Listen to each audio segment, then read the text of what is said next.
Obrir les finestres i treure a la llum el nom i l'obra de Ricardo Urgell és el que s'ha proposat de fer al Museu Diocesà de Barcelona, un espai d'exposició que pot sobtar per les escasses referències religioses en l'obra de qui ha estat batejat com el pintor invisible. El crític Alexandre Cirici en va dir: per Urgell tot va ser desinterès, tot es va convertir en un simple pretext estètic.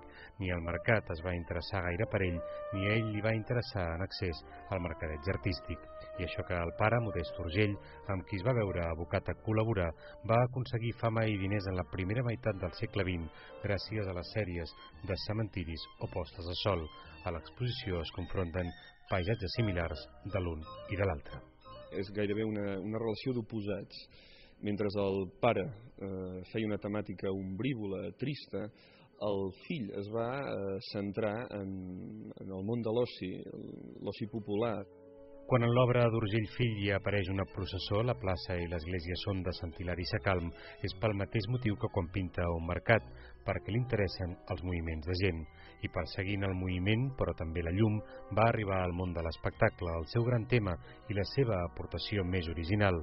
Teatres i music halls, vedets de revista, escenes de circ, combats de boxa apareixen en les seves pintures, un món de llums i ombres que ell, pintor invisible, va retratar des del seu estudi del barri de Gràcia, amb una firma, Ricard Urgell, que la mostra el diocesà vol fer visible.